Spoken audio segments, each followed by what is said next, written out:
বুকের উপর ভারী অনুভূতি হতেই ঘুম ভেঙে গেল রিত্তের।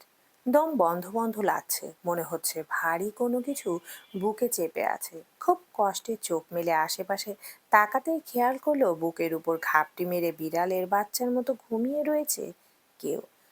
চোখজোড়া ঝাপসা লাগছে। দ্রুত উঠতে গিয়েই মাথা ঝিম ধরে এলো। কাল রাতে হয়তো একটু বেশি হুইস্কি খাওয়া হয়ে গিয়েছিল। কোনো মতে চোখ খুলে দেখলো মেয়েটি আর কেউ না, বরং তার কাগজের স্ত্রী ধারা। একে মাথা ব্যথা প্রচুর করছে, তার উপরে বুকের উপর ধারাকে দেখে মেজাজ বিগড়ে গেল তার। রাগে গা রিরি করছে। এক মুহূর্ত দেরি না করে ধাক্কা মেরে সরিয়ে দিল তাকে। ঘুমের মধ্যে আচমকা ধাক্কা খাওয়ায় তাল সামলাতে না পারায় খাট থেকে নিচে পড়ে গেল ধারা। ধারার শরীরের অবস্থা দেখে আরো মেজাজ বিগড়ে গেল রিত্তের। এলোমেলো শাড়ি, ব্লাউজের হুক খোলা, বোকার মতো ফ্যালফ্যাল করে তাকিয়ে আছে সে। আর নিজেকে সামলাতে না পেরে তড়িৎ গতিতে ধারার কাছে যায় সে। হাত টেনে দাঁড় করিয়ে আলমারির সাথে ঠেসে ধরে। এত জোরে ধরায় ব্যথায় কুঁকড়ে ওঠে ধারা। অসহায় দৃষ্টিতে রিত্তের দিকে তাকিয়ে রয়েছে সে। দাঁতে দাঁত চেপে বলে ওঠে, রিত্ত, বলেছিলাম তো আমার আশেপাশে 10 হাত মধ্যে যেন তোকে না দেখি। তারপরও বেহায়ার মতো কেন আমার কাছে আসিস? লজ্জা করে না? এত শরীরের চাহিদা তোর? শরীরের চাহিদা যদি না মেটাতে পারিস তো জানা পতিতালয়। দরজা তো খুলেই রেখেছি। যেই দেখেছিস কাল আমার হুঁশ নেই, অমনি আমার কাছে শরীর ঘেঁষাতে এসে পড়েছিস, তাই না? আমি কিছু করিনি, তুমিই তো। চুপ, একদম চুপ। আর একটা শব্দ শুনলে জানে মেরে ফেলবো। ধারার মুখ চেপে ধরে রাগে রিয়ে করতে করতে বলল রিত্ত। এবার নিজেকে আর শান্ত রাখতে পারল না ধারা। চোখের পানি ছেড়ে দিল। হু হু করে কেঁদে উঠল সে। একে মেজাজ খারাপ, উপরে ধারার কান্না যেন জ্যান্ত কবর দিতে ইচ্ছে করছে তাকে রিত্তের। একরকম ধাক্কা দিয়ে ফেলে দিয়ে রুম ছেড়ে বেরিয়ে পড়ল সে। আর ধারা সেখানেই বসে পড়ল। নড়ার শক্তিটুকু নেই তার। এমন কোনো এমন কেন লোকটা একবার ওকে বুঝতে পারে না যে তাকে পাগলের মতো ভালোবাসে ধারা? 6 মাস হয়েছে এইবারের বউ হয়ে এসেছে ধারা। একরকম হুট করে রিত্তের সাথে বিয়েটা হয়েছে তার। রিত্তের মা সুভাষিনী বেগম অনেকটা জোর করে রিত্তের সাথে ধারার বিয়েটা দেন। দেনা পাওনা না মেটানোর কারণে ধারার বিয়ের আসর থেকে বর বিয়ে ভেঙে চলে যায়। একমাত্র ভাইয়ের মেয়ের সাথে এত বড় অন্যায় কিভাবে মেনে নিবেন তিনি? সুভাষিনী বেগমের ভাই সেলিম সাহেব গ্রামের প্রাইমারি স্কুলের মাস্টার। মেয়েটি অসম্ভব সুন্দরী বলে তাকে ছোট বয়সে বিয়ের ব্যবস্থা করেন তিনি। আর খুব শিক্ষিত একটা ছেলে পাওয়াতে তিনি আর অমত করেননি। উপরে মেম্বারের বখাটে ছেলে তো আছেই। মেয়েটা শান্তিতে কলেজেও যেতে পারত না। ছেলে পক্ষের প্রথমে দাবি ছিল একটা মোটর বাইক, কিন্তু ধীরে ধীরে তা বাড়তে বাড়তে মাত্রা ছাড়িয়ে গিয়েছিল। দেনা পাওনার চাপে যখন সেলিম সাহেব কুপকার, তখন সুভাষিনী বেগম সিদ্ধান্ত নেন ধারাকে নিজের ঘরে আনবেন বউ করে। রাজ্জাক সাহেবের মৃত্যুর পর থেকে সুভাষিনী বেগম রিত্তের বাবা মার দায়িত্ব পালন করে এসেছেন। তাই ছেলের বিয়ের মতো সিদ্ধান্ত তিনি একা একাই নিয়ে ফেলেন। তিনি জানেন ধারার চেয়ে ভালো মেয়ে রিত্ত খুঁজে পাবে না। আর কি ওই অবস্থায় রিত্তের সাথে ধারার বিয়েটা সেরে ফেলেন তিনি। রিত্তের সম্মতির একবার পরোয়া করেননি তিনি। তার কাছে তো ধারার সম্মান বাঁচানোটাই বেশি জরুরি হয়ে পড়েছিল তখন। ধারার কাছে এই বিয়েটা যেন সবকিছু। তখন থেকে রিত্তকে মনে মনে নিজের স্বামী হিসেবে মেনে নেয় সে। কিন্তু রিত্তের এমন দায়সারা ভাব যেন কিছুতেই তার মাথায় ঢুকে না। এই 6 মাস একরকম দূরে দূরে থেকেই কাটিয়েছে সে। ধারা ভেবেছিল হয়তো মামাতো বোনকে স্ত্রী হিসেবে মেনে নিতে তার কষ্ট হচ্ছে, কিন্তু কাল রাতে তো নিজ থেকে কাছে ডেকে নিয়েছিল। তাহলে সকালে কেন আবার এমন রুড আচরণ করছে সে? আচ্ছা, তার কি ধারাকে একদমই পছন্দ নয়? সকাল 9টা। সুভাষিনী বেগম আর রিক্ত মুখোমুখি বসা ডাইনিং টেবিলে। এখন আর সুভাষিনী বেগমের সাথে না পারতে কথা বলে না রিক্ত। মায়ের উপর চাপা ক্ষোভ তার থেকেই গেছে। একটা আজও পরাগায়ের অল্প শিক্ষিত আনকালচার খ্যাত মেয়েকে কি বুঝে নিজের গলায় ঝুলিয়ে দিলেন তিনি? হোক তার ভাইয়ের মেয়ে, ঋতুর মনে যে অন্য কারোর বাস তা তো অজানা নয় তার। তাহলে কেন এই অন্যায়টা করলেন তিনি? চুপচাপ নিজের মতো খাচ্ছিল। ঠিক তখন ওই খোঁড়াতে খোঁড়াতে ডাইনিং টেবিলে আর হাজির হয়ে এসে ধারা। চোখ মুখ ভীষণ ফুলে রয়েছে, বোঝাই যাচ্ছে প্রচুর কেঁদেছে মেয়েটা। ধারার চোখ মুখ দেখে সুভাষিনী বেগম আজ করতে পারছেন তার গুণধর পুত্রর এই কাজ করেছে। ধারা মা, এভাবে খুঁড়িয়ে হাঁটছিস কেন রে? খুঁড়িয়ে খুঁড়িয়ে হাঁটতে দেখে প্রশ্ন ছুড়ে দিলেন সুভাষিনী বেগম। আমতা আমতা করে পরক্ষণে উত্তর দেয় ধারা, বাথরুমে পড়ে গিয়েছিলাম ফুপু। ধারার কথা খুব যে তার বিশ্বাস হলো তা কিন্তু নয়, কিন্তু তবুও ধীর গলায় বললেন, দেখে চলবি তো নাকি? রিত্য, মেয়েটাকে একটু ডাক্তারের কাছে নিয়ে যাস তো। আমার মিটিং আছে মা। ঘরে বসে ড্রাইভার হিসেবে মানুষকে এখান সেখান নিয়ে যাওয়ার ঠেকা যায়নি আমার। যদি তোমার ইচ্ছে হয় তুমি নিয়ে যেতে পারো, আসছি। বলেই রিত্য সেখান থেকে অফিসের জন্য বেরিয়ে পড়ল।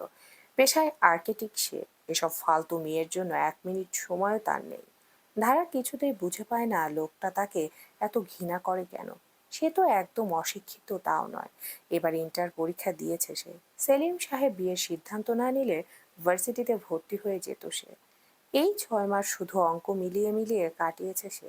সুহাসিনী বেগম ছেলেকে বোঝাতে বোঝাতে ক্লান্ত।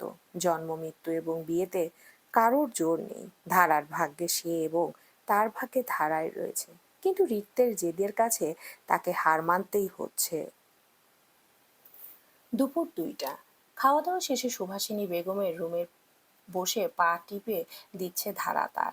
ফুপুর সাথে তার সম্পর্কটা অনেকটা বন্ধুত্বের। এই 6 মাসে মায়ের প্রতিরূপ দেখেছে ফুপুর মাঝে। সারাদিন ফুপুর চারপাশেই কাটে তার। এই বাড়িতে মনেই হয় না সে অন্য কোথা থেকে এসেছে। কিন্তু সমস্যা একটাই, তা হলো রিক্ত। রিক্ত তাকে বুঝতে পারে না সে। পায়ের ব্যথাটা কি কমেছে? হুট করে বলে উঠলেন সুভাষিনী বেগম। মুচকি হেসে বলে ধারা, এখন একদমই নেই। তুমি একদম ভেবো না তো ফুপু। রিত্তকে ফোন দিয়েছিলি? দিয়েছিলাম। ব্যস্ত ব্যস্ত বলছে। থাক না, সত্যি ব্যস্ত হয়তো। আচ্ছা তুই খুশি তো? এটা কেন বলছো ফুপু? রিত্ত তোকে এখনো মেনে নেয়নি তাই না? আমার কাছে একটা বুদ্ধি আছে, শোন। রাত 9টা। আজ বাড়ি ফিরতে ফিরতে দেরি হয়ে গেছে রিত্তের। উপর থেকে কাজের চাপে খাওয়া দাওয়া শিখেই উঠেছে। এখন রুমে যেয়ে গা এলিয়ে দিতে পারলে যেন শান্তি। রুমে ঢুকতেই দেখলো পুরো রুম গোলাপে গোলাপে সাজানো। রুমের এই অবস্থা দেখে মেজাজ আর ঠিক রাখতে পারলো না রিক্ত। জোরে জোরে ধারাকে ডাক দিলে যখন কোনো সাড়া পায় না, তখন রুম থেকে বেরিয়ে যাবার সিদ্ধান্ত নেয় সে। হুট করে পেছন থেকে কেউ একজন জড়িয়ে ধরে তাকে। না ফিরেই বুঝতে পারে এই কাজ কার। হাতটা শক্ত করে ধরে টান দিয়ে সামনে আনে তাকে। ধারার পরনে একটি লাল জর্জেটের শাড়ি। খুব সুন্দর করে সেজেছে মেয়েটি। চোখে গাঢ় কাজল, ঠোঁটে কালো লিপস্টিক। ঢেউ খেলানো চুলগুলো ছেড়ে দিয়েছে। প্রথমে দেখে রিক্ত চোখ ফেরাতে পারছিল না, কিন্তু পর মুহূর্তে যখন মনে পড়লো সামনে থাকা মেয়েটা ধারা, তখন রাগ যেন আর কাবু করতে পারলো না। ধাক্কা দিয়ে বিছানায় ছুঁড়ে মারলো তাকে। দাঁতে দাঁত চেপে বলল, আজ তোর শরীরের সব জ্বালা যদি আমি না মিটাই, তবে আমার নামও রিক্ত না। যে চোখে ভালোবাসাকে কল্পনা করেছিল সেই চোখ আজ হিংস্রতায় ঘেরা। বেল্টটা খুলেই, আজ তোর শরীরের সব জ্বালা যদি আমি না মিটাই, তবে আমার নাম অনল না। অনেকেই রিত্র নামটি নিয়ে প্রশ্ন তুলছেন। নামটি নাকি খুব কনফিউজ করছে, তাই আমি চেঞ্জ করে দিচ্ছি। যে চোখে ভালোবাসাকে কল্পনা করেছিল সেই চোখ আজ হিংস্রতায় ঘেরা। বেল্ট খুলেই শক্ত করে হাত বেঁধে দিল ধারার। একটানে শাড়ি খুলে ফেললো ধারার। তারপর যা হলো তা যেন কল্পনার বাইরে ছিল ধারার। সুন্দর চেহারার আড়ালে হিংস্রতা দেখে মেয়েটির বুক কেঁপে উঠল। অনল যেন নিজের মাঝে নেই। সব রাগ বিদ্বেষ গেল ধারার শরীরের উপর দিয়ে মিটাচ্ছিল। অনলের প্রতি ভালোবাসাগুলো যেন দুমড়ে মুচড়ে যাচ্ছিল, যেমন তার শরীরটা যাচ্ছিল। সে তো অনলের ভালোবাসা পেতে চেয়েছিল, কিন্তু এখানে তো ভালোবাসা নেই। আছে শুধু জেদ, ঘৃণা, কামনা। এটাকে স্বামীর ভালোবাসা বলে? যদি এটাকে স্বামীর ভালোবাসা বলে, বলতে চায় ধারা এমন ভালোবাসা চায় না। ফুপু বলেছিল, ধারামা, স্বামী স্ত্রীর সম্পর্কটা খুব পবিত্র। অনল তোকে এখন মেনে নিচ্ছে না ঠিকই, কিন্তু একটা সময় দেখবি ঠিক তোকে মেনে নিবে। তোকে ভালোবাসবে, তুই কিন্তু হাল ছাড়বি না। মাঝে মাঝে এই 6 দিন হয়, 6 মাস হয়, আবার 6 বছর হয়। ছেলেটার জেদ বরাবরই একটু বেশি। তোকে মানাতে তোকে মানতে চাইছে না। এটা অবশ্য তোর দোষ নয়। আসলে কি বলতো, সবার জীবনে কোথাও না কোথাও কিছু আঘাত থেকেই যায়। অনলেরও ছিল। এই আঘাতগুলো মিটাতে সময় লাগে। তাড়াহুড়ো করলে হিতে বিপরীত হয়। এখন অনল তোকে পছন্দ করে না, কিন্তু যখন তোকে ভালোবাসতে শুরু করবে দেখবি তোকে বাদে কাউকে চিনবে না। আমার ছেলেটা এরকমই রে, কি করব বল। আজ তোকে আমি আমার মনের মতো সাজাবো, দেখবি ও তোর থেকে চোখ সরাতেই পারবে না। সুভাষিনী বেগমের কথা মতোই সে কাজ করেছে। তাহলে এমনটা কেন হলো? চোখ থেকে নোনা জল গড়িয়ে পড়ছে। ক্ষত বিক্ষত শরীর নিয়ে বিছানা আঁকড়ে সেখানেই পড়ে রইল সে। শেষ রাতে অনল যখন ক্লান্ত হয়ে পড়েছিল বিছানার অপর পাশে, তখন গায়ে এলিয়ে দেয় সে। নিজের চোখে অনেকটাই নিচে নেমে গেছে সে। যতই রাগ হোক, রাগের বশে কোনো মেয়ের সাথে এমন আচরণ হয়তো তার দ্বারা শোভা পায় না। ধারা তার দিকে পিঠ করে তখন শুয়েছিল। উন্মুক্ত পিঠে খামচি, কাঁধে কামড়ের দাগগুলো স্পষ্ট। মেয়েটি এখনো নীরবে কাঁদছে। একবার চেয়েছিল মেডিসিন লাগিয়ে দিবে, কিন্তু পর মুহূর্তে মনে হলো থাক সে তার মতো, দোষ তো তারই। সে তো এটাই চেয়েছিল। যা চেয়েছে তাই তাকে শত গুণ রূপে ফেরত দেওয়া হয়েছে। বেশি মাথা না ঘামিয়ে ঘুমের অতল গভীরে নিজেকে সঁপে দিল অনল। ব্যথার পরিমাণ যখন হালকা সহনীয় হলো, তখন ধারা কোনো মতো বিছানা ত্যাগ করলো। ওয়াশরুমের শাওয়ার ছেড়ে বেশ কিছুক্ষণ সেখানে বসিয়েছিল। সময় জ্ঞান হারিয়ে ফেলেছে সে। চোখ ধীরে ধীরে ঝাপসা হয়ে যাচ্ছে। নিজেকে আর যখন ধরে রাখা সম্ভব হলো না, ঠান্ডা পানির স্রোতে নিজেকে এলিয়ে দিল সে। সকাল 9টা। সূর্যের আলোর প্রখরতায় ঘুম ভেঙে গেল অনলের। এত দেরি তার হয় না। আজ এতটা কিভাবে দেরি হলো নিজেই বুঝছে না। বিছানায় উঠে বসতে পাশে তাকাতে আটকে উঠল সে। বিছানাতে ছোপ ছোপ রক্ত লেগে আছে। নিজের চোখে নিজেকে বড্ড অপরাধী লাগছে। রাগ তাকে এতটা নিচে নামিয়ে আনবে, এটা কল্পনাই করতে নিজের প্রতি ঘৃণা তাকে ঝাঁঝরা করে দিচ্ছে। আচ্ছা, মেয়েটা কোথায়? বাচ্চা মেয়ে, কেবল নাকি 19-এ পা দিয়েছে। সংসার, স্বামী, এসব ব্যাপারে তার কাছে একটা নতুন শব্দ, যার অন্তরর্থ বোঝার ক্ষমতা তার নেই। কাল রাতে এমনটা না করলেও হয়তো ভালো হতো। নিজের হাত জোড়া দিয়ে মাথার চুল চেপে ধরল অনল। নিজের চোখে নিজেই যে নিচে নেমে গেছে। ধীরে ধীরে ওয়াশরুমের দিকে এগিয়ে গেল সে। ওয়াশরুমের দরজা ভিড়ানো, পানির আওয়াজ পাওয়া যাচ্ছে। তাড়াতাড়ি দরজা ঠেলে ভিতরে গিয়ে দেখে মেঝেতে ধারার অসাড় দেহটি পড়ে রয়েছে। কাছে গিয়ে হাত দিয়েই শিউরে উঠল সে। গা বরফের ঠান্ডা দেহটি কতক্ষণ পানিতে পড়ে রয়েছে হিসাব নেই। শ্বাস চেক করে দেখলো এখনো শ্বাস চলছে, কিন্তু অনেক ধীর গতিতে নিঃশ্বাস নিচ্ছে। সময় নষ্ট না করে আনকোল আর কোল করে বিছানায় শুয়ে দিল তাকে। কোনো মতে একটা কাপড় পরিয়ে সুভাষিনী বেগমকে খবর দিতে ছুটল সে। সুভাষিনী বেগম তখন রান্নাঘরে কাজ করছিলেন। সাধারণত 8টার দিকে ধারা রান্নাঘরে তার কাছে চলে আসে। আজ দেরি হওয়াতে মনে মনে খুশি হয়েছিলেন। কাল রাতে ছেলে, ছেলের বউ কেউই ঘর থেকে বের হয়নি। ভেবেছেন হয়তো অনল আর ধারার সম্পর্কটা আগাচ্ছে। ঠিক তখন ওই হাঁপাতে হাঁপাতে এসে পৌঁছায় অনল। অনলের চোখ মুখ যেন অন্য কিছু বলছে। কোনো মতে অনল বলে, মা। ধারা। দুপুর 1টা। স্যালাইন লাগানো অবস্থায় গভীর ঘুমে নিমজ্জিত ধারা। ফ্যামিলি ডাক্তার এবং অনলের বান্ধবী এ অনন্যা মাহমুদ ধারার চেক আপ করছে। বডি টেম্পারেচার প্রচুর কমে গিয়েছিল। বেশ কিছু ইঞ্জেকশন দেবার পর তা ঠিক হয়েছে। তারপর ধুম জ্বর এসেছে। স্যালাইন লাগিয়ে রেখেছে। সবকিছু মিলিয়ে মানসিকভাবে খুব অসুস্থ হয়ে পড়েছে সে। সুভাষিনী বেগম অনন্যাকে জিজ্ঞেস করলো। অনন্যা বলে, আন্টি, একটি বাচ্চা মেয়ের সাথে যদি পশুর মতো আচরণ করা হয় তাহলে তো এমনই হবার কথা। ভাগ্য ভালো মেয়েটি বেঁচে আছে। যা অবস্থা ছিল আমি তো প্রথমে ভেবেছিলাম হসপিটালাইজড হসপিটালাইজড করতে হবে। আন্টি, মেয়েটা খুব মেন্টাল ট্রমাতে আছে। যখন জ্ঞান ফিরে আমাকে দেখেও ও কেঁপে উঠেছিল। অনলর সামনে না যাওয়াটাই ভালো। আপনি সিনিয়র আছেন, আই থিঙ্ক আপনি ব্যাপারটা বুঝবেন। ভুলটা আমারই। ভুলেই গিয়েছিলাম ছেলেটা দিন দিন মানুষরূপী পশুতে পরিণত হচ্ছে। আন্টি, আমার পেশেন্ট আছে, আমি এখন যাব হোম। রুম থেকে বের হতেই দেখলো অনল মাথা নিচু করে দাঁড়িয়ে আছে। অনন্যা পাশ কাটিয়ে যেতে নিলেই জিজ্ঞেস করে, ধারা কেমন আছে? বেঁচে আছে? কেন বলতো? এভাবে কেন বলছিস? কিভাবে বলবো অনল? কড়া গলায় বলে উঠল অনন্যা। দাঁতে দাঁত চেপে বলতে লাগলো, একজনের শাস্তি অন্যজনকে দেওয়াটা বোধহয় তোকে মানায় না অনল। মাহির শাস্তি এই মেয়েটাকে দেওয়া কি যৌক্তিক? মাহির শাস্তি কেন বলছিস? মানুষের মন সেটা বদলাতে পারে। হ্যাঁ, মাহি অন্যায় করেছে, কিন্তু সেটার রাগ এই মেয়েটার জীবনের বিনিময়ে মেটানো খুব পুরুষত্বের প্রমাণ ছিল বুঝি? তুই তো এমন ছিলি না অনল। তাহলে কেন? সত্যি বলি, মেয়েটার শরীরে যা পজিশন ছিল একটু উঁচু নিচু হলে তোকে আমি জেলে দিতাম। মেয়েটাকে 6 মাস ধরে দেখে যাচ্ছি, তোকে বিভিন্নভাবে নিজের ভালোবাসার স্বরূপ দেখানোর প্রচেষ্টায় ছিল সে। তুই কিভাবে তার ভালোবাসাটাকে এভাবে পায়ে পিষে দিলি অনল? ছি! মাথা নিচু করে এখনো দাঁড়িয়ে আছে অনল। কথাগুলো তিক্ত হলেও সত্যি। মেয়েটি বিভিন্নভাবে নিজের ভালোবাসা তার সামনে প্রকাশ করে এসেছে এই 6 মাস। সেটা রাত জেগে তার বাসায় আসার অপেক্ষা হোক, কিংবা সকালে ঘুম ভাঙার আগে চা নিয়ে হাজির হওয়া, প্রতিদিন তার জিনিসপত্রগুলো গুছিয়ে রাখা হোক, কিংবা তার পছন্দের খাবার রান্না করার চেষ্টায় নিজের হাত পুরানো হোক, সবকিছু ঠিক থাকলেও মেয়েটার প্রতি ভালোবাসা তো দূরে থাক, ভালো লাগাটুকু জন্মায়নি অলনের মনে।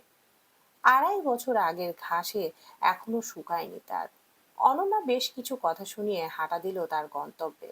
অনলের মনে চলছে একবার ধারার মুখটা দেখতে, কিন্তু সুভাষিনী বেগম ঠায় বসা তার কাছে। সব চিন্তা বাদ দিয়ে রুমে প্রবেশ করলো সে। সুভাষিনী বেগম ধারার মাথার কাছে বসে রইল। মেয়েটার মুখটা শুকিয়ে গেছে, উজ্জ্বল মুখটা মলিনতায় ঘিরে আছে। মায়াবী মুখটা মূর্ছা গেছে এক রাতেই। অনল যখন ধারার কাছে আগাতে যায় তখন অনল যখন ধারার কাছে আগাতে গেল তখন সুহাসিনী বেগম কড়া গলায় বলে উঠলেন, মেয়েটাকে আধমরা বানিয়ে শান্তি হচ্ছে না, নাকি পুরোপুরি শেষ করবার আশায় আসছিস? মা, তুমিও আমাকে দোষীর ঘরে দাঁড় করাবে? না, দোষী তো আমি। কাল আমি যদি এই বুদ্ধি না দিতাম তবে ও কোনো দিন তোর ধারে কাছে ঘেঁষতো না। প্রথমে ওকে আমার কাছে রাখার লোভে তোর সাথে বিয়ে দিয়েছিলাম। ভেবেছি মেয়েটা সুখী হবে, সাথে তোকেও সুখী রাখবে, তোমার জীবনের ফাঁকা জায়গাগুলো ভরাট করবে। কিন্তু 6 মাস শুধু বঞ্চনা পেয়েছে। স্বামী হিসেবে কি দিয়েছিস ওকে? একটাবার ওকে কি সুযোগ দিয়েছো? না, দাওনি অনল। 2.5 বছর আগের ঘটনা তোকে বদলে দিয়েছে জানতাম, তাই বলে এতটা? যাকগে, আমি তোমার দোষ গুণ বিচার করব না। আমি আমার মেয়েটার ভালোটাই দেখব। আমি একটা সিদ্ধান্ত নিয়েছি। হতে পারে সেটা ধারার মনের জন্য মারাত্মক কঠোর সিদ্ধান্ত, তবে আমি ধারাকে আর তোমার কাছে রাখবো না। ও আমার রুমে আমার সাথে থাকবে আমার মেয়ে হিসেবে। তুমি তো ডিভোর্স চাচ্ছ, বেশ, তাই হবে। আমি তোমাদের ডিভোর্সের জন্য অ্যাপ্লিকেশন দেব, কিন্তু ওকে গ্রামে পাঠাবো না। এখানে আমার কাছে থেকে পড়াশোনা করবে, সেলিমের কাছে গেলে গ্রামের মানুষ নানা কথা বলবে। আমি সেটা চাই না। এতে অন্তত তোমার আপত্তি থাকবে না বলো? কি হলো? মুখে মুখে কি মুখে কি তালা দিয়েছো? যদি আমার বউ হিসেবে রাখতে চাও তাকে, তবে ডিভোর্সের কি দরকার আছে? আমি না হয় অফিস থেকে বলে দেশের বাইরে যাবার চেষ্টা আবার শুরু করি। না, ডিভোর্স তো করাবোই আমি। তোমার তো মুক্তি চাই, আমি মুক্তি দেব তোমায়। আর আমার মেয়েটাকে পুনরায় তার জীবন গড়ার সুযোগ দিতে হবে। সেটা তো আমি তার কাছ থেকে কেড়ে নিতে পারি না। তুমি যা ভালো বোঝো। এক মুহূর্ত দেরি না করে রুম থেকে বেরিয়ে গেল অনল। কোনো কেন জানি কষ্ট হচ্ছে, কিন্তু এটা হবার কথা ছিল না। ধারাকে তো তার মোটেও ভালো লাগে না। তাহলে কেন বুকের বাঁ পাশে চিনচিন ব্যথা তাকে ঘিরে ধরছে? মার সিদ্ধান্তের সাথে সে একমত, তবে কেন ধারা চলে যাবার কথা ভাবতেই দম বন্ধ লাগছে। তবে কি ধারার প্রতি করা অন্যায়ের অনুতাপ অনলের মনে তার জন্য মায়ার সৃষ্টি করেছে? হা হা, কি হাস্যকর কথা! মানুষ তো পাগল বলবে। যে মেয়ে সে মেয়েকে বারংবার পায়ে ঠেলে চোখে আঙ্গুল দেখিয়ে বোঝাতে চেয়েছিল আমার জীবনে তোমার ঠাঁই নাই, সেই মেয়ের প্রতি আজ কিনা তার মায়া জন্মেছে। অনলের সবকিছু অসহ্য লাগছে। আচ্ছা, মরে গেলে হয়তো এসবের থেকে মুক্তি পাওয়াটা সোজা হতো, কিন্তু সেটাও পারছে না। আত্মহত্যা তো সলিউশন না। আরেকটা অবশ্য সলিউশন আছে, তা হলো নেশায় বোধ থেকে বর্তমান আর অতীতের যন্ত্রণাকে ভুলে থাকা। অনল সেটাই করলো। বাড়ি থেকে বেরিয়ে ক্লাবে চলে গেল। সে রাতে আর বাড়ি ফিরল না। 15 দিন পর বিকেল 5টা। আকাশে মেঘ করেছে, বাদলের ঘন ঘটায় জানান দিচ্ছে খুব বৃষ্টি নামবে। ছাদের কিনারায় আঁচল ছেড়ে দাঁড়িয়ে আছে ধারা। আঁচলটা মাটিতে গড়াচ্ছে। শরীরটা সুস্থ হয়েছে বেশ কদিন হলো। অনলের দেখা এই দিন 15 মিলল না। মিলবে কিভাবে? অনল তার সামনেই আসে না। সে ফুপুর কাছে থাকে, এত হেয় হওয়ার পরও মনটা বারবার ইচ্ছে করে বেহায়ার মতো ছুটে তার কাছে চলে যায়, কিন্তু ফের মনে হয় খামোখা তাকে বিরক্ত করা। ফুপু ফরমান জারি করেছেন অনলের ধারে কাছে যাতে তাকে না দেখা যায়। তাদের ডিভোর্সের অ্যাপ্লাই করা যাচ্ছে না। ধারার বয়স অত্যন্ত কম, কেবল 19, আর বিয়েতে 6 মাস কেবল হওয়ার জন্য ডিভোর্সের অ্যাপ্লিকেশন করলেও পুনরায় কিছুদিন সাথে থাকার ফরমান জারি করে। তাই সুভাষিনী বেগম বলেছেন ধারার বয়স 22 বছর হলে পুনরায় উনি এই ডিভোর্সের চেষ্টা করবেন। কথাটা শোনার পর থেকে ধারার মনটা ভালো নেই। বারবার কান্না পায়, কিন্তু ফুপুর সামনে কাঁদতেও পারে না। রাতে অবশ্য 1-2 বার অনলের ঘরের সামনে ঘোরাফেরা করে তারপর আবার ফিরে আসে দরজা বন্ধ দেখে। এসব ভেবে খোলা আকাশের দিকে এক চিত্রে তাকিয়ে রয়েছিল সে। বারবার মনে প্রশ্নরা উকিঝুঁকি দেয়। অনল কেন তাকে ভালোবাসে না? সে যে এত অসুস্থ ছিল, কেন অনল একবার খোঁজটিও নেয়নি? কিশোরী মনের এলোমেলো চিন্তা ধারার মাঝে নিজেকে জড়িয়ে ফেলেছে সে। হুট করে ঝুম বৃষ্টি নামলো। ঠান্ডার বর্ষার স্রোতে ধারার চোখের অশ্রুধারা মিলেমিশে এক হয়ে যাচ্ছে। দু হাত পেতে বৃষ্টিকে বদ্ধ নয়নে আলিঙ্গনে যখন ব্যস্ত কেউ যেন তখন ধারার মাথায় একটা ছাতা ধরে। মুখে পানি না পড়ায় কৌতূহলী হয়ে পেছন ফিরে তাকায় ধারা। ছাতা হাতে তো সাদা শার্ট, কালো জিন্স, চোখে চশমা পরা একজন পুরুষ, যে কিনা তার স্বামী। এই 15 দিনে কি চেহারা বানিয়েছে! মুখে খোঁচা খোঁচা দাড়ি, চোখ গর্তে, যেন বহুকাল শান্তির ঘুম হয়নি। আজ চোখে কোনো হিংস্রতা নেই, আছে এক সাগর মায়া।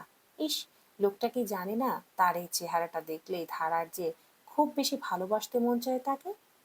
এমনই ভালোবাসার চরম শিখরে রয়েছে সে। জ্বর থেকে উঠেছিস 1 সপ্তাহ হয়নি, আবার কেন বৃষ্টিতে ভিজছিস? কি হলো, এভাবে দাঁড়িয়ে আছিস কেন? এভাবে কি দেখছিস?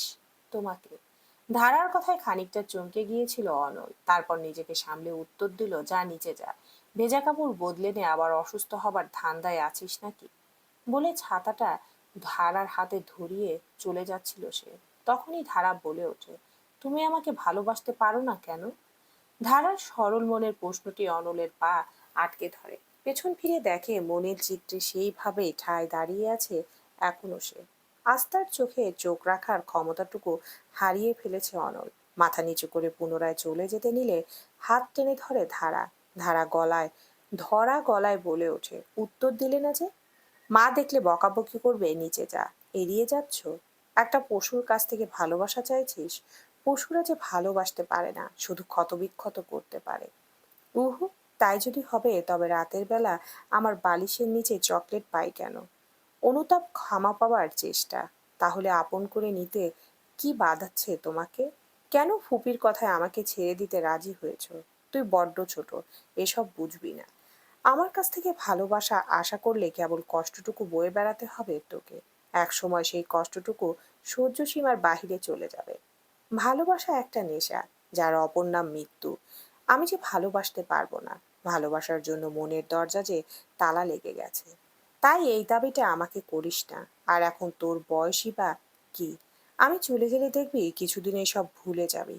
কোথায় যাবে তুমি? সিলেট, তারপর হয়তো দেশের বাহিরে। কেন? তোকে যে মুক্তি দেওয়াটা খুব দরকার। এভাবে কাগজের সম্পর্কটা টেনে কতদিন? আমাকে একটা সুযোগ দেওয়া যায় না? আমি সুযোগ পাওয়ার যোগ্য নই রে। ভালোবাসা আমার জন্য নয়, কিন্তু কেন? আমার দোষটা কোথায়? দোষ তোর নয়, দোষ যে আমার। আমি ফুল ভেবে যাকে আমার সর্বস্ব দিয়েছিলাম, সে কাঁটার উপরে আমাকে রক্তাক্ত করেছে। আমিও তোর মতো একজনকে ভালোবাসতে গিয়েছিলাম। আমি যেমন তোর ভালোবাসাটাকে পায়ে পিষিয়ে ফেলেছি, সেও সেভাবে আমার ভালোবাসার বিনিময়ে আমাকে এক রাশ অবিশ্বাস, প্রতারণা এবং কষ্ট দিয়েছে। আমি যদি জানতে চাই আমাকে সব বলবে, সব কথা। তুই আগে ভেজা কাপড় ছেড়ে আয়, আমার রুমে আসিস, চা খেতে খেতে বলবো। বলেই ভিজতে ভিজতে বাসার ভেতরে চলে গেল অনল। সন্ধ্যা 7টা। অনলের বারান্দায় পাশাপাশি দাঁড়িয়ে আছে অনল এবং ধারা। চা হাতে মনোযোগ দিয়ে অনলের কথা শুনছে ধারা। অনল তখন বলতে লাগে, 2.5 বছর আগের ঘটনা। 2.5 বছর আগে রাত 9টা। প্রতিদিনের মতোই অফিস থেকে বেরিয়ে বন্ধুদের সাথে আড্ডায় মশগুল অনল। মনটা আজ বড্ড খুব বেশি খুশি তার। আজ মাহির জন্মদিন এবং জন্মদিনেই মাহিকে প্রপোজ করবে সে। মাহির সাথে তার সম্পর্ক 3 বছর হতে চলল। মেয়েটিকে পাগলের মতো ভালোবাসে সে। যদি মাহি বলে চাঁদ এনে দিতে, তবে সে তাই আনতে পারবে। মাহির পছন্দ হবে এমন একটা রিং কিনেছে সে। বন্ধুর সাথে পুরো প্ল্যান অনুযায়ী কাজ করা কমপ্লিট। এখন মাহির আশাটাই শুধু বাকি। সময় ঘনিয়ে যাচ্ছে, অথচ এখনো সে আসছে না। এই সারপ্রাইজের জন্য সকাল থেকে উইশও করেনি। আর তোর না সইলে মাহিকে ফোন করে সে। তার তো জানা ছিল না তার জন্য আরো বড় সারপ্রাইজ অপেক্ষা করছিল। ফোন রিসিভ হতেই তার তো জানা ছিল না তার জন্য আরো বড় সারপ্রাইজ অপেক্ষা করছিল। ফোন রিসিভ হতেই মাহি বলে ওঠে, কেন ফোন করেছো আমায়? কেন ফোন করেছি মানে? তুমি আসবে না? সবাই অপেক্ষা করছে যে তোমার জন্য। সরি অনল, আমি আসতে পারবো না। আমি ব্যস্ত আছি। ব্যস্ত আছো মানে? আজ তো আসার কথা ছিল না তোমার। ব্যস্ত আছি মানে ব্যস্ত আছি। নেক্সট উইক আমি ইউএসএ যাচ্ছি। অনেক কাজ পড়ে রয়েছে। তাই তোমরা ভাও বন্ধুদের আড্ডায় আমি আসতে পারবো না। তুমি নেক্সট উইকে যাচ্ছ মানে? এটা কবে ডিসাইড হলো? সে অনেক কথা। ফোনে বলতে পারবো না, কাল বিকেলে মিট করো, সব বলবো। Hello hello, happy birthday. রাখছি। অনল, আমার কথাটা একবার বুঝতে চেষ্টা করো। অনল ফোন রেখে দিল। বন্ধুদের ভুজ ঘুরি বুঝিয়ে সেদিন খালি হাতে বাড়ি ফিরে গেল। সারা রাত অশান্তিতে কেটেছে। হুট করে কারোর আমেরিকা যাওয়ার প্ল্যান তো রাতারাতি হয় না। তাহলে 1 সপ্তাহ পর মাহি চলে যাবে, এটা আজ কেন বলল সে? আগে বলেনি কেন? বিভিন্ন প্রশ্ন অনলের মাথায় ঘুরপাক খাচ্ছে। শুধু এখন কালকের অপেক্ষা। কাল সে জানতে পারবে মূল বিষয়টা কি। সকাল 11টা। মুখোমুখি বসে রয়েছে মাহি এবং অনল। কফি কাপে চুমুক দিতে দিতে মাহিকে জিজ্ঞেস করলো অনল, প্ল্যানটা কবে করেছিলে? অনেক আগেই করেছি, তোমাকে বলার সুযোগ হয়নি। সুযোগ হয়নি নাকি বলতে চাওনি? তুমি জানো আমি আমার ক্যারিয়ার নিয়ে কতটা ডিটারমাইন্ড। তুমি কিভাবে রিয়াক্ট করবে আমার জানা ছিল না, তাই আমি বলিনি। আমি কি কখনো তোমাকে কোনো কিছুতে বাধা দিয়েছি? দেইনি তো। আজও দিব না। কবে ফেরার কথা ভাবছো? আমি শিওর না। হয়তো নাও ফিরতে পারি। ওখানে যদি জব পেয়ে সেটেল হয়ে যায়, নাও ফিরতে পারি। বুঝলাম। আফটার অল তোমার ভবিষ্যতের ব্যাপার। তা আমাদের সম্পর্কের ভবিষ্যতের কি হবে? দেখো, লং ডিস্টেন্স রিলেশন তো এখন তো খুব কমন। আমরা না হয় সেটাই মেনটেন করব। কতদিন, কত মাস, কত বছর। দেখো অনল, হুম, সব দেখছি, বলো। এখন আমার ক্যারিয়ার আমার কাছে সব থেকে ইম্পর্ট্যান্ট। ঠিকই তো। একটা 3 বছরের সম্পর্কের জন্য তুমি কি তোমার জীবনের এত বড় সুযোগ হারাবে নাকি? সমস্যা নাই, আমি অপেক্ষায় থাকবো। যদি আমার কাছে ফেরার ইচ্ছে তোমার হয়, আমার মনের দরজা সবসময় খোলা থাকবে। অনল, আজ উঠছি। বলে সেখান থেকে বেরিয়ে যায় অনল। 1 সপ্তাহের মধ্যে মাহি আমেরিকায় চলে যায়। নিজেকে ভালো রাখার ব্যর্থ চেষ্টা চালাতে থাকে অনল। ধীরে ধীরে সবকিছু থেকে নিজেকে সরিয়ে ফেলে। চুপচাপ নিজেকে একটা গণ্ডিতে আটকিয়ে ফেলে। মাহি প্রথম প্রথম যোগাযোগ করলেও ধীরে ধীরে তা বন্ধ করে দেয়। অনলের অবস্থা আরো খারাপ হয় যখন জানতে পারে বিদেশে মাহি অন্য আরেকজনকে বিয়ে করে ফেলেছে। এই সংবাদটি ভেতর ভেতর অনলকে দুমড়ে মুচড়ে দেয়। তখন যেন এক প্রকার ডিপ্রেশনে চলে যায় অনল। মাহিকে সে প্রচুর ভালোবাসতো। এতটা যে সে যদি বলে দি এতটা যে সে যদি বলে দিন, তাহলে অনলের কাছে দিন। সে যদি বলে রাত, তো রাত। কয়েকবার সুইসাইড অ্যাটেম্প করে। ছেলের এমন অবস্থা যেন একেবারে মেনে নিতে পারছিলেন না সুহাসিনী বেগম। ছেলের এমন অবস্থা দেখে ধীরে ধীরে তিনিও অসুস্থ হতে থাকেন। সুভাষিনী বেগম যখন হসপিটালে ভর্তি ছিলেন, তখন অনন্যা অনলকে বোঝায়। অনলকে সে তখন একটা কথাই বলে, যে তোর কথা চিন্তা না করে অন্য কাউকে বিয়ে করে ফেলেছে, তার জন্য কেন নিজে কষ্ট পাচ্ছিস, তার সাথে নিজের মাকেও কষ্ট দিচ্ছিস। আন্টির এই অবস্থার জন্য অনেকটাই তুই দায়ী। এমন চলতে থাকলে সত্যি একা হয়ে যাবে অনল। মা আছেন, তাকে হারাস না। তারপর থেকে নিজেকে কোনো মতো সামলায় অনল। সুভাষিনী বেগমের জন্য আবার স্বাভাবিক মানুষের মতো বাঁচার কথা ভাবে। তবে তখন থেকে রাগ জেদ যেন শতগুণে বেড়ে যায় অনলের। নিজেকে কিছুতেই কন্ট্রোল করতে পারে না। ছেলের জীবনটা পুনরায় সাজাতেই 6 মাস আগে ধারার সাথে অনলের বিয়ে দেন সুভাষিনী বেগম। বর্তমান অনলের দৃষ্টির বাহিরের দিকে। নিজের জীবনের কালো অধ্যায়টি ধারাকে বলতে পেরে যেন আজ অন্যরকম শান্তি লাগছে। মনের ভিতরে সকল কষ্টগুলো কাউকে বলার সুযোগ তো হয়েছে। ধারার চোখে অশ্রু, কিন্তু অশ্রুগুলো কেন সে জানে না। অশ্রুকে এজন্য যে অনল অন্য কাউকে ভালোবাসতো, নাকি অনলের কষ্টগুলো আজ সে উপলব্ধি করতে পারছে সে কারণে। বাহিরের দিকে তাকিয়ে অনল বলল, তুই আমাকে জিজ্ঞেস করেছিলি না কেন তোকে ভালোবাসতে পারি না? আমার যে কারো প্রতি ভালোবাসাটা আসে না। আমি জানি না আর কাউকে কোনোদিন ভালোবাসতে পারবো নাকি। জানিস, এমন এক বৃষ্টির রাতে ও আমাকে দেখতে চেয়েছিল বলে বৃষ্টি মাথায় নিয়ে ওর বাড়ির নিচে গিয়ে দাঁড়িয়েছিলাম। পরে কি জ্বর এসেছিল, হা হা। উনি জানেন তোমার বিয়ে হয়ে গেছে? জানি না, হয়তো। এখন ভালোবাসো তাকে? না, একটা সময় ঘৃণা করতাম ওকে, এখন ঘৃণাটাও আসে না। তবে ভালোবাসা নামক জিনিসটার প্রতি বিতৃষ্ণা এসে পড়েছে, জ্বালিয়ে পুড়িয়ে সব ছারখার করে দেয়। তাই বলছি, ভালোবাসতে যাস না, আমার মতো তোকেও পুড়িয়ে দিবে। অনলের কথায় মুচকি হেসে ধারা মনে মনে বলে, বড্ড দেরি করে ফেললে তুমি। আমি যে ইতিমধ্যে তোমায় ভালোবাসার আগুনে জ্বলছি, পুড়ছি। জানি সেটার পরিণতি কি। সুভাষিনী বেগমের ডাকে ধারা বাস্তবে আসে। অনলকে কিছু না বলে রুম থেকে বেরিয়ে যায় সে।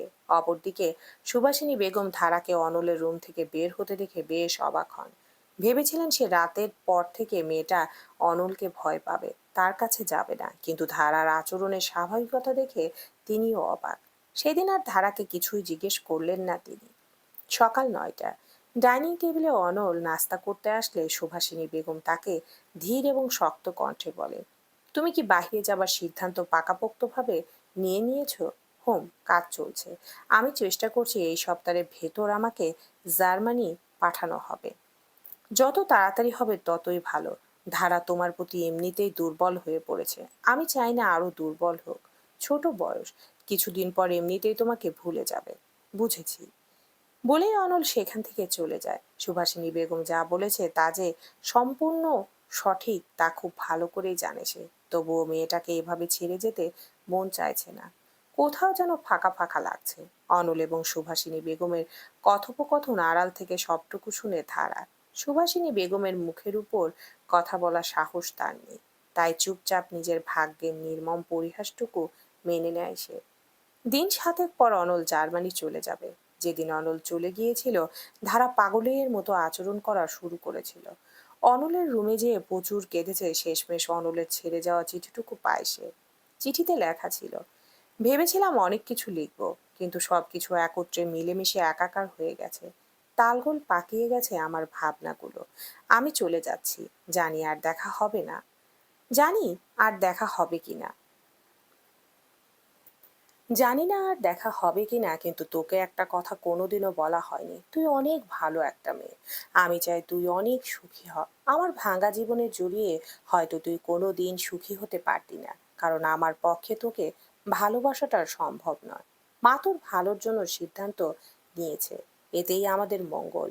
আমি তোর জন্য ডিভোর্স লেটার সই করে দিয়ে যাচ্ছি। আমাদের কাগজের সম্পর্কটা কাগজে সীমাবদ্ধ থাকলো। মাকে বলিস আমি এখানে সব ফর্মালিটি শেষ করে দিয়েছি, আর তোকে 22 বছর অবধি এই সম্পর্কের ভেতরে থাকতে হবে না। ভালো থাকিস। ইতি, অনল। ধারার কিশোরী মনে অনলের চলে যাওয়াটা যত না আঘাত এনেছিল, তার চেয়ে অধিক আঘাত এনেছিল যখন অনলের রেখে যাওয়া ডিভোর্স লেটারটা দেখে। ভেবেছিল অনল হয়তো তার কাছে কোনো না কোনো দিন ফিরবে, কিন্তু সে আশাটুকু এখন নেই। সেদিন ধারার কিশোরী মনটা একেবারে বড় হয়ে গিয়েছিল এক ধাক্কায়। 5 বছর পর এয়ারপোর্টে নেমে হাসপাতালের দিকে রওনা দিল অনল। আজ 5 বছর পর সে জার্মানি থেকে ফিরেছে। অবশ্য অনেক আগেই ফিরে আসতো, তবে বিভিন্ন কারণে সেটা হয়ে ওঠেনি। আজ যেন 5 বছর পর নিজের মাকে দেখবে, ঠিক তেমনি 5 বছর পর ধারাকেও দেখবে। আচ্ছা, পুচকে মেয়েটা কি বড় হয়ে গেছে? এখনো আগের মতো ছেলে মানুষই করে, নাকি বদলে গেছে? এসব নানা চিন্তা মাথা নিয়ে হাসপাতালে পৌঁছায় অনল। কেবিনের বাইরে মামা দাঁড়িয়ে আছেন। গিয়ে সেলিম সাহেবকে সালাম দিয়ে বলে, মামা, মা কেমন আছেন? এখন আলহামদুলিল্লাহ ভালোই আছে বাবা। তুমি কি এয়ারপোর্ট থেকে আসলা? জি মামা। মাকে এখন দেখা যাবে? হুঁ, যাও দেখা করে আসো। কেবিনের ভিতর সুভাষিনী বেগম শায়িত ছিলেন। ছেলের 5 বছর পর দেখে খুশিতে উঠে বসার চেষ্টা করেন তিনি। অনলের চোখ চিকচিক করছে, শান্তভাবে মার পাশে বসে সে। 5 বছর পর মা ছেলের মিলনের সাক্ষী দিচ্ছে তাদের অশ্রুগুলো। এভাবে কাঁদলে যা একটুও ভালো হয়েছিল আবার অসুস্থ হয়ে যাবে কিন্তু। পেছন থেকে নারী কণ্ঠটি শুনে অনলের ভিতরে এক অন্যরকম শিহরণ বয়ে যায়। অবাক নয়নে পিছনে ফিরতেই। এভাবে কাঁদলে যা একটু ভালো হয়েছিল আবার অসুস্থ হয়ে যাবে কিন্তু। পেছন থেকে নারী কণ্ঠ শুনে অনলের ভেতরে এক অন্যরকম শিহরণ বয়ে যায়। অবাক নয়নে পিছনে ফিরতেই দেখলো তার সামনে কালো শাড়ি পরিহিতা এক নারী, যার ঢেউ খেলানো মাজা অবধি চুলগুলো বেনুনি করে কাঁধের একপাশে ফেলে রেখেছে। হরিণ টানা চোখগুলো চশমার আড়ালে, তার গোলাপি পাপড়ির ন্যায় পাতলা ঠোঁটগুলো যে কোনো পুরুষকেই আকর্ষণ করবে। সামনে দাঁড়ানো নারীটি সেই নারী যার কিশোরী মনটাকে একদিন নিজ হাতে গলা টিপে মেরে ফেলেছিল অনল। যে 19 বছর বয়সের কিশোরীর চোখে তার জন্য এক সাগর ভালোবাসা দেখতে পেত, আজ সে নারীর চোখে এক অন্যরকম আকর্ষণ রয়েছে, যা অনলকে তলিয়ে দিতে সক্ষম। তার সামনে 19 বছরের ধারা নয়, প্রাপ্ত বয়স্ক একজন নারী দাঁড়িয়ে আছে, যার মাঝে এক অজানা রহস্য রয়েছে, এক অজানা গভীরতা। অনলের চোখের পলক পড়ছে না, এক দৃষ্টিতে ধারার দিকে তাকিয়ে আছে সে। ধারাকে দেখে সুভাষিনী বেগম গদগদ গলায় বলে ওঠেন, দেখেছিস, বলেছিলাম না আমার ছেলে ঠিক চলে আসবে, তুই তো বিশ্বাস করিসনি। হুম হুম, বুঝলাম, ঘাট হয়েছে আমার। এবার তো ছেলে এসে পড়েছে, এখন তাড়াতাড়ি সুস্থ হও তো বাপু। আর মেন্টাল স্ট্রেস নিতে পারছি না আমি, তুমি সুস্থ হলে আমি একটু ছাড়া হাত হয়ে ট্যুর দিব। কোথায় যাবি বলবো না সিক্রেট, তোমার রিপোর্ট ভালো এসেছে, তবে অনন্যা আপু বলেছে আরো খাওয়া দাওয়া করতে হবে। অনল ভাই, এবার কিন্তু তুমি ফুপিকে সামলাবে। আর কোনো কথা শুনে না সে, আমার কোনো কথা শোনে না সে। অনল সূক্ষ্ম দৃষ্টিতে ধারাকে পর্যবেক্ষণ করে যাচ্ছে। মেয়েটা এত স্বাভাবিক কিভাবে, তার কি কিছুই যায় আসছে না? এত বছর পর অনল ফিরে এসেছে এই ব্যাপারটাতে। আর ধারার মুখে ভাই শব্দটা কাটা খায় নুনের ছিটার মতো কাজ করছে। মার সামনে কিছুই বলতে পারছিল না, তবে ধারার সাথে কথা বলাটা খুবই দরকার। সে কি সত্যি সবকিছু ভুলে গেছে? রাত 9টা, ভিজিটিং আওয়ার শেষ হলে বাসার দিকে রওনা দেয় অনল এবং ধারা। সেলিম সাহেব আগেই চলে গিয়েছেন। এই হাসপাতালে রোগীর সাথে কারোর থাকার পারমিশন নেই, তাই ধারা অনলের সাথে বাসায় যাওয়ার সিদ্ধান্ত নেয়। অনলও খুব টায়ার্ড, এয়ারপোর্ট থেকে নেমেই হাসপাতালে গিয়েছিল। একই ট্যাক্সিতে বাসার দিকে যাচ্ছে তারা। গাড়ি নিজ গতিতে এগিয়ে যাচ্ছে। ধারার দৃষ্টি বাইরের দিকে। এখন অবধি একবারও সে অনলের সাথে কথা বলেনি। একবারও জিজ্ঞেস করনি কেমন আছে অনল। খুব অস্বস্তি লাগছে অনলের। কেন জানি চাইলেও কথা শুরু করতে পারছে না সে। সত্যি, ধারা অনেক বড় হয়ে গেছে। পাশাপাশি বসে রয়েছে দুজন, কিন্তু তাদের মনের দূরত্ব এত বেশি যে চাইলেও তা কমানো সম্ভব নয়। সারা রাস্তা নিঃশব্দে তারা বসে থাকে ট্যাক্সিতে, যেন দুজন অপরিচিত মানুষ। বাসায় এসে অনলের রুমটা দরজা খুলে দেয় ধারা। এতদিন তালাবদ্ধ ছিল রুমটি।